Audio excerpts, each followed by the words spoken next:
In this video, I'm going to cover implicit differentiation. Now, what we do in implicit differentiation, or what it allows us to do, I should say, is take the derivative when we have the equation of a function that is not defined explicitly. So oftentimes we'll have a function written f of x, 3x squared plus 5x over 2x to the 10th, where all of our inputs, in this case x, are on one side of the equation, and then our output, which is f of x, is on the left side. Similarly, we could write this as y equals something sine squared of x divided by 5x to the 12th, right? All of our y's are on one side, x's are on the other. We say that y is defined explicitly as a function of x. And we've seen how to take derivatives like this. An implicit function is when the x's and the y's are all kind of mixed together. And it's not easy to solve for y. So that example above, x squared plus y squared minus 12 is equal to 0. Now we could solve for y. We might get a square root positive or negative of a square root. Sometimes we might have to adjust the domain, etc., to evaluate that or to find that derivative. But with implicit differentiation, we don't need to first solve for y. So that's what we're talking about here. And let's just go through this with a series of examples. So the first one, find dy dx. So find the derivative of y with respect to x for x squared plus y squared is equal to 25. Also find an equation of the tangent line to the graph. Now, one thing you may know is that this is the equation of a circle with a radius of 5. And if you think about that, a circle with a radius of 5 centered at the origin is not a function. Okay, so it's not a function. Almost all of the x values point to two y values, doesn't pass the vertical line test, blah, blah, blah. So not a function. So we could solve this for y, but we would get an equation that doesn't represent a function. So that's often a case when we'll use implicit differentiation. So what I'm going to do is, I'm just going to rewrite the equation. Then I just go term by term and evaluate or find the derivative. So the derivative of x squared, and before I do this, what I should say is that implicit differentiation is, we can think of it as a way of applying the chain rule. Okay, so when I evaluate x squared, you can think of this as an inner function and an outer function. The inner function being x, the outer function being the squaring function. So if I think of this as applying the chain rule, I'm going to first take the derivative of the outside. So that's the power rule 2 times the inside. Drop the power of 2 by 1. Now I'm going to times that by the derivative of the inside function. The inside function is x, so the derivative of x is just 1. Now, usually we don't write all of this out because those ones go away when we multiply. So usually we just right off the bat write this as 2x. But as we've seen, applying the power rule, we really are doing the chain rule, even though we don't always write that times 1 there. All right, the derivative of y squared. So I could think of that like y as my inside and the squaring part as the outside function. So I'm going to set using the power rule for the outside, 2 times the inside, drop the power by 1, times, now this is where I need to take the derivative of y. And the derivative of y with respect to x is just dy dx. Okay, so we don't know what that function is, y, but we know how to express the derivative of y, and we do that with this dy dx. And that is equal to the derivative of 25, which is 0. So bringing this all down, I have 2x plus 2y to the first times dy dx. I'm going to write 2y dy dx is equal to 0. And then from there, I'm ultimately trying to find dy dx. So I just need to isolate the dy dx. So I'm going to subtract 2x and then divide by 2y. So dy dx is equal to negative 2x over 2y, which is just negative x over y. So we've found the derivative of y with respect to x. It's right here. And then it says find an equation of the tangent line to the graph at 3, 4. So 3 might be here, 4. Okay, so the tangent line might look something like that. So we want to find the equation of that line. All right, so we have a formula for the slope. It's negative x over y. We have a pass-through point, 3, 4. So what I'm going to say is negative x, y evaluated at 3, 4 gives us negative 3/4. Excuse me. So the slope at that point is negative 3/4, and that makes sense with what our graph looks like. And then just plugging it in, y minus y sub 1, y minus 4 is equal to our slope, x minus 3. So that's all we need to do there. So that is an equation of our line. I'm going to rewrite this on this one in slope-intercept form. Negative 3 times negative 3 is plus 9/4 plus 4. So y equals negative 3/4 x. 4 is the same as 16 over 4 plus 9. So 25 over 4, which is a little more than 6. So that makes sense that y-intercept right there is 25/4. Okay, so back to what the new thing here is.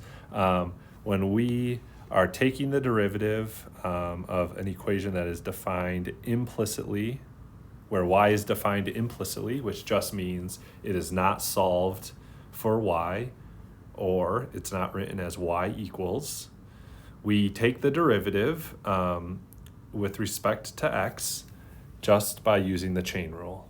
And anytime when we have to apply the chain rule to the y function, we need to multiply that by the derivative of y, which is dy dx. Sometimes we'll write that as y prime. Doesn't really matter though. Those both mean the derivative of y with respect to x. All right, so the next one here, find dy dx for x cubed times sine of y plus y equals 4x plus 3.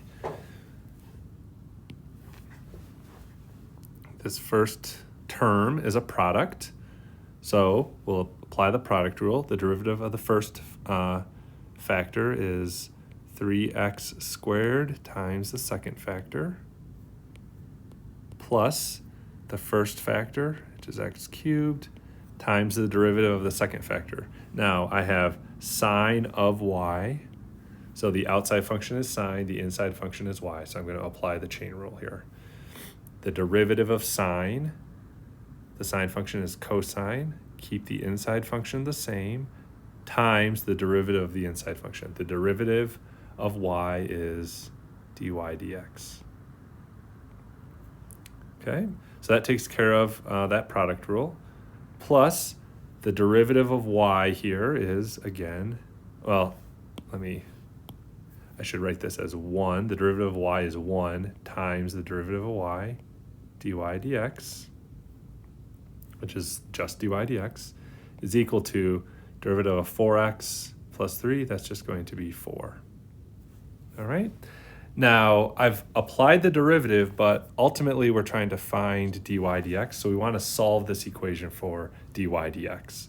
So I need to do a little simplification and then some algebra to solve for dy dx. So 3x squared times sine of y plus, I'm going to have x cubed cosine of y times dy dx. I'll put that in parentheses.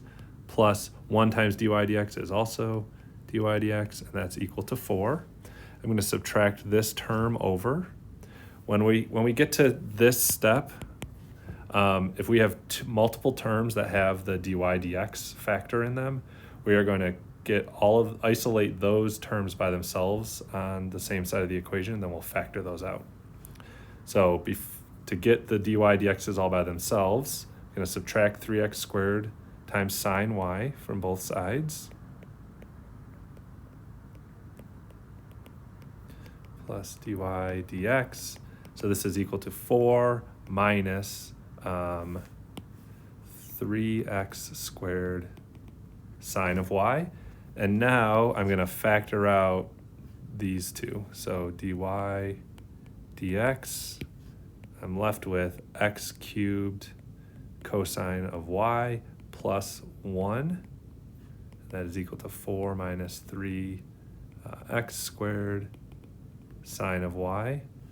And then the last step is to divide by this. X cubed cosine of y plus 1. X cubed cosine of y plus 1. So that comes out to 1 here. So at the end, we're going to say dy dx is equal to 4 minus 3x squared times sine of y divided by x cubed cosine y plus 1.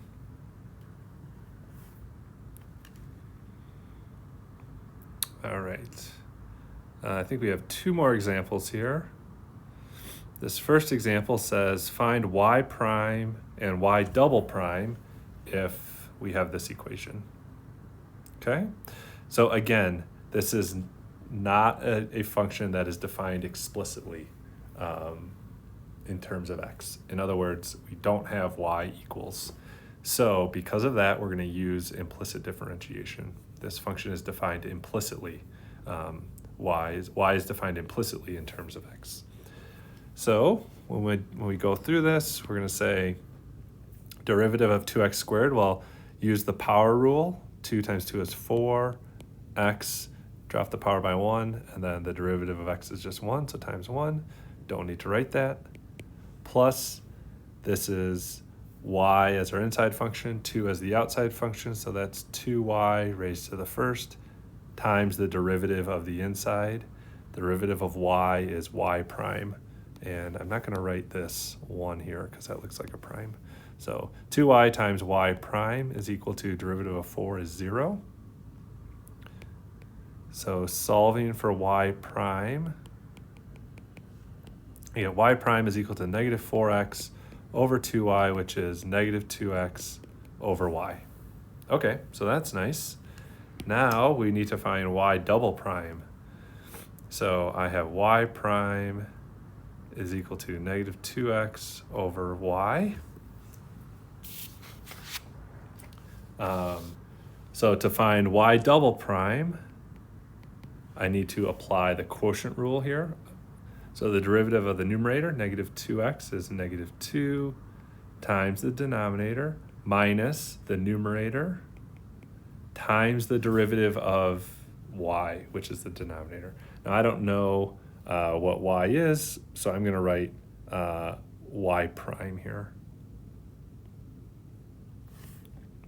And actually, let's be a little more clear. The derivative of y is 1 times y prime.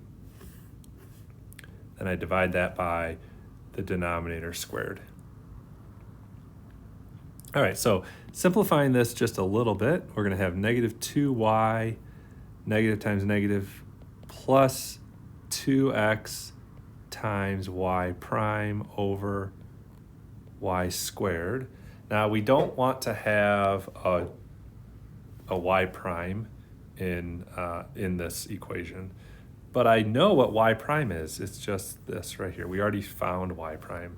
So I'm going to substitute that in there, in for that y prime. So y double prime equals negative 2y plus 2x times negative 2x over y divided by y squared. And we can leave our answer like that. You could multiply those two things out. but that's good. All right, so that's how what we want to do when we are finding a second derivative here. We don't want to have a derivative in that solution. Okay, and then one last example here. Find the slope of the tangent line to x times y raised to the 1/3 plus y equals 10 at the point 1, comma 8. All right, so again, this equation is not defined, y is not defined explicitly, so we're going to use implicit differentiation. I have a product here, x times y to the 1/3, so derivative of the first, derivative of x is 1 times the second factor plus the first factor times the derivative of the second factor. So that's like y raised, it's not like y raised to the 1/3. It is y to the 1/3, but we can think of this as y as the inside function and 1/3 as the outside function. So this will be 1/3, keep the inside the same, drop the power by 1, times the derivative of the inside. The derivative of y is y prime. Okay, so there is the product rule for that first piece. Plus, derivative of y is 1 times y prime, so just y prime, and that's equal to 0. Now, just like before, we want to solve for y prime. So cleaning this up, I have y to the 1/3 plus, I'm going to have, let's see, I end up with some negatives here.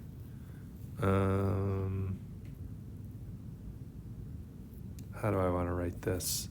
I'd say x, y prime divided by y to the positive 2/3. No, I don't think I want to do that. Let's see.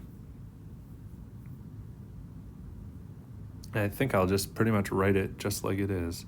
X, y prime times 1/3 y negative 2/3. Usually we want to kind of rewrite so we don't have negative exponents, but since I'm going to be moving that around the equation, we'll just leave it as is for now.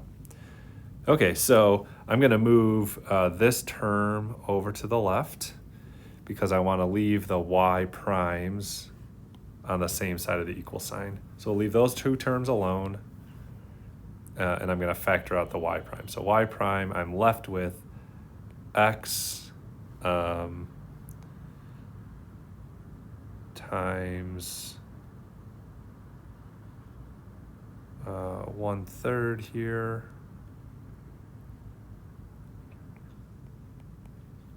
X 1/3 xy to the negative 2/3 plus 1 is equal to, and then I'm subtracting that negative, or that y to the 1/3 over to the right hand side. So that'll be negative y to the 1/3.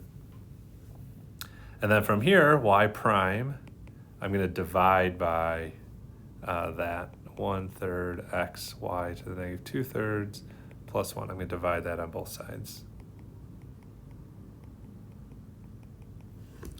Okay, so kind of running out of room. So y prime is equal to negative y to the 1/3 divided by 1/3 x y to the negative 2/3 plus 1.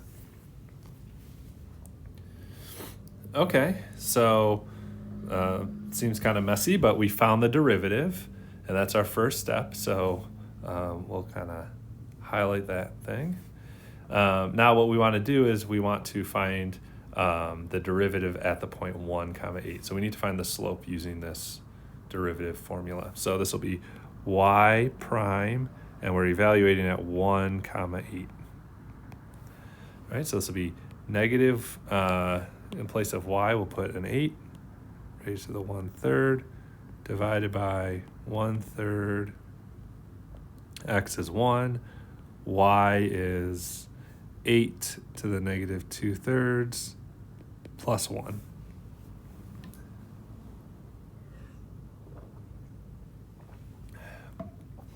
And so let's see here. Negative 8 to the 1/3 times negative 1. So 8 to the 1/3 is 2. that's just the cube root of 8, so I get a negative 2 in the numerator. In the denominator, I have 1/3 times 1, which is 1/3.